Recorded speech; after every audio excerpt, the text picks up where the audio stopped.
And welcome back, you Zotac Round of 64 noobs. I'm in control. He is Rhett. And we are proud and happy to be your commentators, hosts, guides, and lovers on this IEM journey to Katowice. Yeah, especially lovers. I usually, when I watch streams, I always consider the commentators to be my intense, passionate lovers. Yeah. So I hope we can do the same for you guys this event. When you're envisioning that, which one of the casters typically do you find yourself wrapped around? Well, I'm a bit of a... I kind of get around, so it's a lot of people, but you know, I enjoy Apollo a lot and Artosis as well. You dabble. I go back and forth. Yeah. Artosis is too bony, though. Sometimes it gets... He's been putting on some fatherly weight. Yeah, yeah, all that grass. Just endless amounts of grass that he's been digesting. Well, ladies and gentlemen, the march will continue on. We've got a lot of games for you. We're going to dip into that lower bracket and see what it's like when you're fighting tooth and nail. But before we do that, let's take a look at the brackets, because there's been some upsets. And this time, no terrible joke will follow that. If we're reading this correctly, and if Twitter is letting us know this, Hasselhoffs has defeated Lenok in that upper bracket. Holy crap. That's a big win. It's not updated yet, so I'm not totally sure if it actually happened, but a lot of people were saying congrats on Twitter, so it must have happened. And, you know, it's not surprising. He does play Protoss, so... you had to do it. I have to do that. I'm still a player at heart. But it's pretty nice to see. I think Hasselhoffs against Jaedong, it's going to be a nice matchup. And Lenok, I'm not sure. He's never been that good against Protoss, honestly, so it's not like completely out there as a result. Like, he's been losing against Protoss player pretty consistently for the last 6 months. Yeah, at Home Story, Hasselhoffs took some games off some Korean pro gamer Zergs with this weird, like, hidden double Stargate Void Ray thing. Or no, it was Oracle. It was double Stargate Oracle. Ah, yes. Oh my god. I wonder if he did that. Maybe. And then you said Hyun beat Nurchio. Hyun taking out Nurchio, so much for the Polish hope there. Korean's doing surprisingly well here. That's really weird. Yeah, that is strange. Good for them. It's been a while since we've seen them do really well in an international tournament.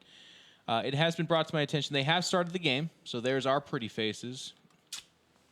Now you guys can make sweet love to us, as Red has done so many times in the past to all of you. And then we can go in-game to Scoobers versus MaNa. Yeah, so this is the matchup that most people have been waiting for a very long time. Somehow these two powerhouses have not met that often in top tournaments. No. Just barely avoiding each other. But it's going to be on Polar Night. It's going to be a PvT. So this is your expertise in control. And in the top of the map, we have Liquid's MaNa. I noticed a lot more voice inflection there when you said Team Liquid's MaNa. Yeah, I'm working. Are you biased as all get out? Nah. Tell me right now a secret from the Team Liquid chat that nobody else outside of Team Liquid knows, that you can tell without getting fired. Secrets? And it can't be something like Hey Pro's funny, because we all actually do know that. No, HeyPro is not really that active anymore in the chat. But he even retired from the chat at this point? We're surprisingly dull, honestly. I mean, there's not any secrets, really. We're all talking a lot. We're all good friends. We're all like MaNa is a good guy. What? I don't know. There's nothing there. Yeah, this fell flat, didn't it? We don't really have something. Maybe Tell me someday. something from the EG chat. I'm sure there's plenty. tons. Suppy is freaking adorable and so funny. Also, okay, I got an easy one for you. All of our, so you know young Libocider. He's been trolling Europe for a while now. He is, without a shadow of a doubt, the absolute worst pro gamer at calling games. So we'll be in chat, and he'll have his typical Terran bias, where like Pult's down in a game or something like that. And he's like, LOL Terran, Pult can't even freaking beat this NA nub. And then all of a sudden, like 2 minutes later, Pult's just dominating and winning, and he just falls silent. Except for that I then call him out every time. So it's getting better, but he's growing at the speed of internet inside of the EG chat. We do have a proxy Oracle. This is a classic spot for this, by the way. Yeah, this is, but the gas timing is not really working out so far. This engineering bay is rather good by Scoobers, so it seems like Scoobers, he's got his reactor as well. So actually the build he is going for is pretty good against normally dealing with Oracle. He's going to have 4-6 Marines by the time the Oracle is done. Except that he has them rallied out. I'm worried. Yeah, now he's building a and he's bunker. getting a bunker. So he doesn't know. And this Oracle is going to be so close to the Terran main base. So this is going to be probably good for MaNa. But this Reaper, He's microing like still no being tomorrow. annoying. Like Scoobers just really wants to advance. Scoober is on the 7th mile of his 8-mile journey with M&M right now. He's only got this one shot, and he's given it everything he's got. Take it. The thing is, through all that slip. APM, through all that scouting, I don't think he picked up on the fact that there is only one pylon in that base at the time, and it's going to be Proxy Oracle. I do like, by the way, the eBay block and the Furious Reaper. That was all well done by him so far. Yeah, that's something he's probably seen Paul do, and he's done really well with it. But he did only see there's one pylon, but he didn't make any conclusions. He's not scouting around. Yeah. He's not expecting anything. He put his Marines in the bunker. He's supply block now, too. So yeah. this is adorable, but... This Oracle will do so much damage. Well, it should just be over. It's not going to be over, Jeff. Don't be pessimistic. You're right, Rhett. I should be like you, super optimistic and positive about everything. I am. Ah, shucks. Look at there. Look at that. Give me some rage. 5 kills. Give me some big stage rage. 6 kills. This Oracle is bullshit. Why did David Kim buff the Oracle? Yeah, wow, look at that. All of his Marines just get taken out. Yeah, it's weird when you just kind of walk things into an Oracle. 11 kills. Now there's no more energy, though. So this Oracle is done for now. There's another one just about to finish, though. So this is going to be really brutal. There's only 4 Marines. No. Yeah. Yeah, this is just going to be brutal. Kills the Marines, and now a turret's being constructed, but that's a little bit too late, and these new Marines will once again get popped. Not that there's a right build in this situation, but this is hilariously try-hard from MaNa, by the way. This is like a top-tier build that you do against a Terran that, you're trying to absolutely destroy. I mean, this is just MaNa wanting to move on very quickly, I think. Yeah, he's not bull crapping around. That Reaper, by the way, nope, it's dead. Dies. There's nothing interesting to say about it. No. But look at that, the 3rd Oracle, once again. There GG! Wow, surprising. That balance. Oh, God. Okay. Okay, the Reaper should have known something was up. And yes, and the eBay block. Still, but can you imagine being a Diamond Terran and you're facing this? Don't you just want to quit? Don't you just want to quit the game? No, I got excited for a second because he did the start really well, and had he kept the Marines inside his main mineral line, like I mean, everyone understands the bunker because otherwise a Stalker and a Mothership Core can just pick apart all of your Marines. So I get that, but if he would have read into the situation, and he had his Reaper alive, so he could see if they're coming across the map, but also he would have bought time because they would have had to kill the eBay. So it's just frustrating because there was a moment there where this guy. He was, he's running, and he's like almost to the finish line, and everyone's like, "Oh my God, Scoobers!" And then he just goes, and his face grinds into the ground. There's blood shooting out of both sides. His legs explode. He defecates on himself, and then you're like, "Diamond, he's a Diamond player." Never mind. All right, he almost got there. I mean, he could be in Masters next season if he keeps it up. He's 74-10 in Diamond. Yeah, how is that even possible? You say he could be in Masters next season. I want to know why he's not in Masters now. Who is he playing? He's played 80 games. Who's he playing to win with that ratio and not be in Masters? He's like, bronze players, queue on my mark. 5, maybe he only plays 4. at like 6 a.m. or something. When do bronze players play? I don't know. But I would say 5:30, right after work. Actually, when do you... Well, I don't know. Bronze players pretty much never play, because then if you play, you don't stay in bronze. That's a good point. So he must queue up at this really obscure, weird time. Are you in the game and I'm not? How is this? Guys, come on. I mean, let's not pretend that you're actually going to talk about the game. Oh, wow. You're just being mean. Can you invite me in the game? I could try. I'm not the host. You left the red channel for some reason. I did. I didn't want it to become too popular. I don't like it when it becomes a thing, you know what I'm saying? Mm-hmm. Oh, I can't even join on you because we are not real friends yet. We'll get there someday. Actually, everybody left. So you're by yourself? No, we got the wrong map. So we get another chance to get Jeff in this game. It's all organic, guys. It's all organic. You get to be a part of this complicated tournament situation. There you go. Heavy rain. That's what we need. What about PVT on heavy rain? Blink Stalker all in. Blink Stalkers, yes. Probably happen. But it got nerfed. The Mothership vision range got nerfed. How much does it affect the matchup? Pretty big, but I would say at the top level. What it affects is your ability to preserve the Mothership Core longer, but I'm guessing this first Blink-in will probably be the Deathstroke against Scoobers. But I got to say again, cool and tip of the hat to Scoobers for putting it out there. Like, he had Jaedong first round, no big deal. One of the things that has been true about StarCraft all the way back into Brood War is it's such an intimidating, difficult game to play, and it's so competitive that a lot of times people in Diamond or lower or even higher don't do tournaments. Not because they wouldn't enjoy it or don't want to. It's because they're afraid. Scoobers, he might be really crappy at StarCraft, but he is not afraid. He is not afraid. Can't take that away from him. And, you know, we might actually be underestimating him because he just kind of got owned last game because of Proxy Oracle, but maybe if it's a more standard game, he might show some really cool moves. I mean, the Engineering Bay block with the Reaper micro really showed potential, to be honest. Underestimating him? Are you underestimating MaNa right now, your teammate? No, MaNa is very good against Terran, but this Diamond player could play better and maybe beat him? Well, he's a level 104 Diamond player. Those are that's a high level stuff. You're right. I think MaNa might struggle if this is a more basic game. But for some reason, MaNa is level 97. Why would you play that many games with your off races? That argument's been made a few times.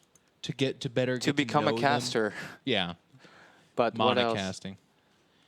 All right, we're ready to go. Scoobers of Team Amazing going up against MaNa of Team Liquid.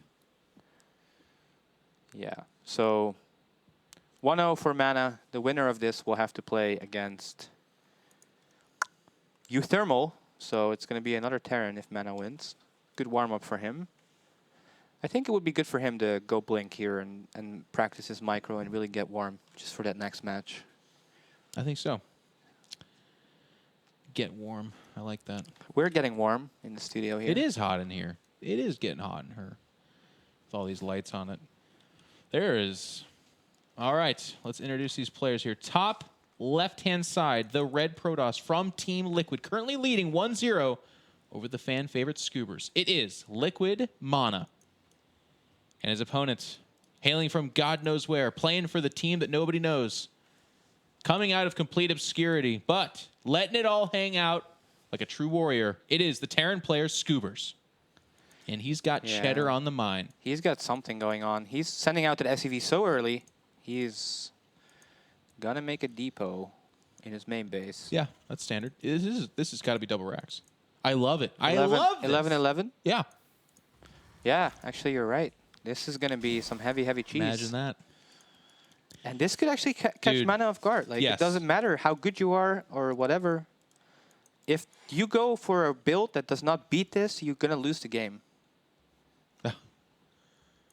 Like, if you go, you know what I mean, Just Jeff? a second. Let me soak in that but there's a gateway. Of knowledge. If you do a build that doesn't beat this, you're going to lose the game. I mean, there's a range of builds that has a chance against this, and then there's Nexus first. Yeah. And if he doesn't defend this, then he'll lose. You know that's what I mean? true. If you don't defend attacks, you end up losing the game. I do like this, though. Joking aside, like, I know the point you're trying to make. It's that there are just builds that you could do standard that would run into trouble with this. Unfortunately, MaNa is not leaving it the chance. This is a gateway scout. Very fast scout, yeah. Which is pretty standard, but a lot of Protoss do skip said scout because there's not much you would normally see. As it is, this could save his life. Exactly what's going on.